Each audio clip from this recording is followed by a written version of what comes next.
here we are, Woodstock. Cool. Which side? Branden, do you remember? No, it's all over the place. Come on. All over, on both sides of the fence? There was no fence. Oh. Oh, so it's like this road didn't exist before? I love lights.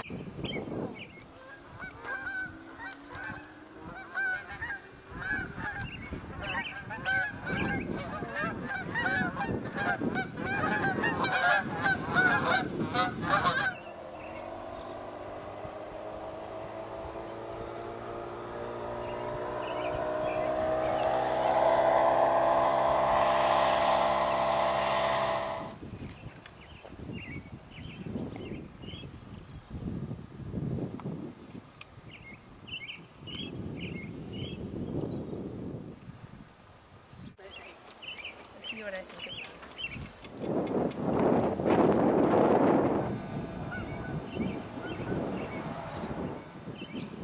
I thought I got beat, yeah. There was no festival going on at all when I got here. I wanted to do the documentary with you talking about it, so we'll go back to that. No, it's okay. Yeah. Nothing to say. You're gonna say something at the original. Hey, ma'am, how do you like your new Lexus? I love it. It's quite a nice drive. All the features? Fully loaded. Are you fully loaded? So is everyone at Woodstock. Hey, our car's just like Woodstock. It's fully loaded. Oh.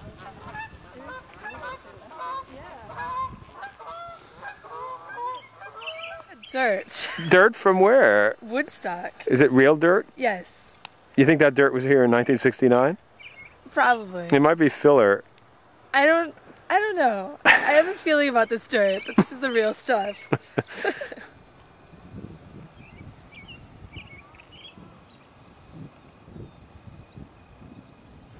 And here's Marion taking some Woodstock dirt from the real grounds of Woodstock for me.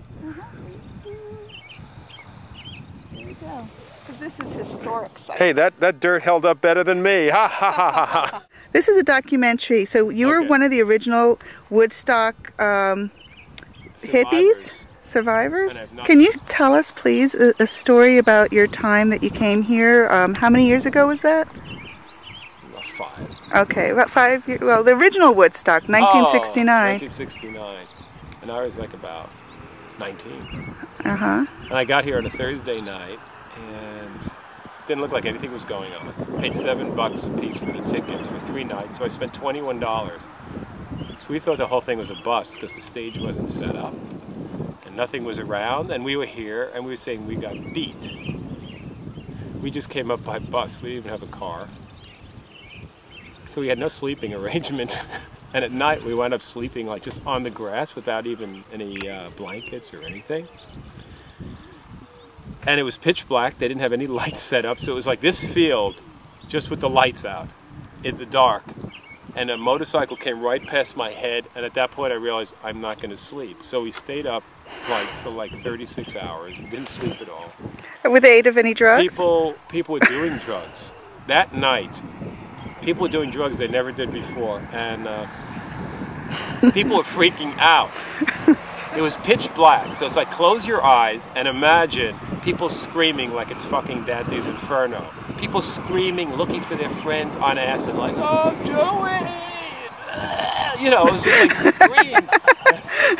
And like, you couldn't see in front of your face, and it was like a nightmare. It was hell, okay? It was Woodstock Hell. So anyway, the next day came, and then all these people just started turning up. And then they announced it was free, so they broke the fence. And anyway, I actually had real tickets to the event. I spent like $21 for the weekend. Big deal now, right? $7 a piece. So what happened was, I was at the edge of the thing and people still coming in. They didn't know it was free, so I sold them my tickets. Did I fuck up royally? I could have saved those stubs. I sold the tickets to some unsuspecting person. Said, hey, you want tickets? You were really bad. Yeah, I was a real bastard. You're bad. But anyway, we stayed another day or so, and then the rains came. Did you see them build the stage? Well, they were working on it the whole night. You could hear that. But by the time everybody got there was no water. There was no food. They had tanks of water, big trucks of water, which ran out. So we had to go like like 10 miles away to a town to get water, and you couldn't even you couldn't drive because the cars were backed up like a parking lot from one town to another, so you had to walk to the next town just to use a bathroom or get something to eat. Did you walk to the next town to use a toilet? Yeah. I don't think so. Like, let's put it this way, there's a bear shit in the woods. Yeah, actually I could see you walking to the next town to Anyway, it to rained. poop. It rained. It was just a big puddle of mud. And I didn't feel like staying in a puddle of mud. And people were walking around full of mud and on acid and screaming and acting really crazy.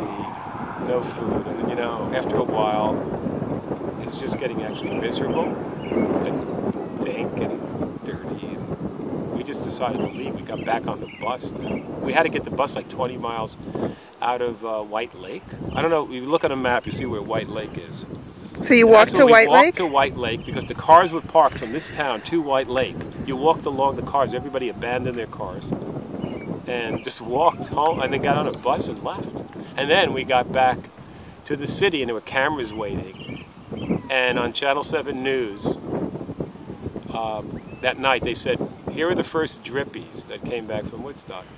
And you're on the news. And we were the first drippies, yes. That you're the first to return from the event. Yes. You're the drippy. We're on the news. Who knew you were a drippy? We were a drippy, we left.